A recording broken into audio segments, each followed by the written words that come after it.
Hey sports fans, Larry Eater with RunBlogRun. Tonight we're going to reconsider from the RunBlogRun studios in Fort Atkinson, Wisconsin, the Stockholm BAUHAUS Galan Diamond League meet. It was the third on the schedule, happened the 30th of May.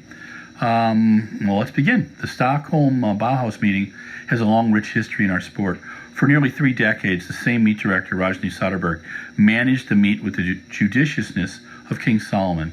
He brought in sponsors, he brought in the stars, he got the support of the city. In a bloody coup, Mr. Soderberg was relieved of his duties some years ago.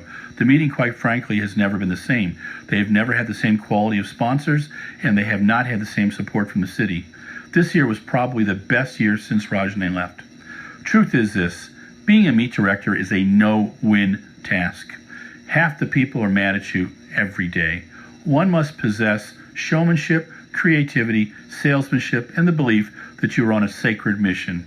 Fred LeBeau comes to mind at the New York City Marathon. He was both judicious but also crazy as a loon, and that's what you need to be a successful event director in this global sports world. The problem is our sport tends to eat its young, it's talented, and it's obsessed. So, we are reconsidering for the Stockholm BAUHAUS Galan meet. The first thing is Karsten Warholm. He's improved his game and his steps. He opened with 47.85 in Stockholm, showing the changes that he's made since 2018. His popularity was obvious with the crowd, and his fantastic opener showed that he would be a part of the 2019 World Championship story. That men's 400-meter hurdles, and the women's 400-meter hurdles for that matter, will both be fantastic events in Doha. Point 2, men's 10,000 meters in Stockholm rocked. One cannot even fathom the lack of consideration, or reconsideration for that matter, on the 5,000 meters, much less the 10,000 meters by the Diamond League and the IAAF. I have no clue except they wanted to shorten track meets. Hopefully John Ridgen, in his new role with the IAAF, will see that the 13-minute and 27 minutes of the two aforementioned events are perfect for repackaging for a new sponsor. The 10,000 meters at Stockholm was a fantastic event, and if Dentsu is unable to find sponsors, which seems to be the major issue, then perhaps there are other groups who could assist. The women's 5,000 meters is my point 3 of reconsideration. The most popular distance in racing globally is the 5K, or the 5,000 meters. And that is the event that the Diamond League considers eliminating from their schedule. The final 200 meters with Agnes Tirop, Fantu Werku, Lilian Regaruk, and Gabriela Stafford-Debus was amazing. Distance races are presented for the most part, at least in the U.S., for someone with the intellectual curiosity of a small soap dish. I swiped that from somewhere. I think it's National Lampoon's album, That's Not Funny, That's Sick, circa 1970, but you can Google it. Come on, we can do better. Point 4, women's 100-meter hurdles. It's going to be the toughest event to make in the Doha final.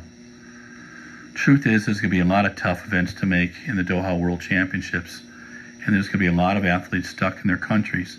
The 100-meter hurdles is just one of the ones that we'll look at right now. Kenny Harrison is the world record holder at the 100-meter hurdles.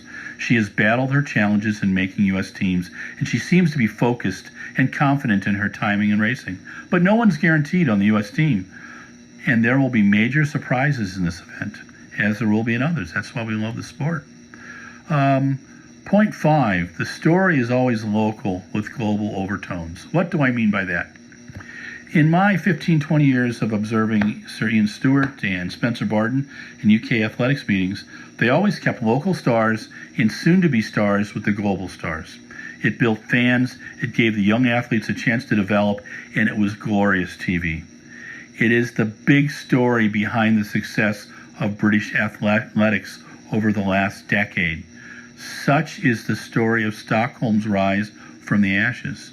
Look at Daniel Stahl, Andreas Kramer, Erica Kinsey, and Tobias Montclair, for example. Of course, look at Mondo Duplantis as well. They all did their jobs. This is Larry Eater for RunBlogRun.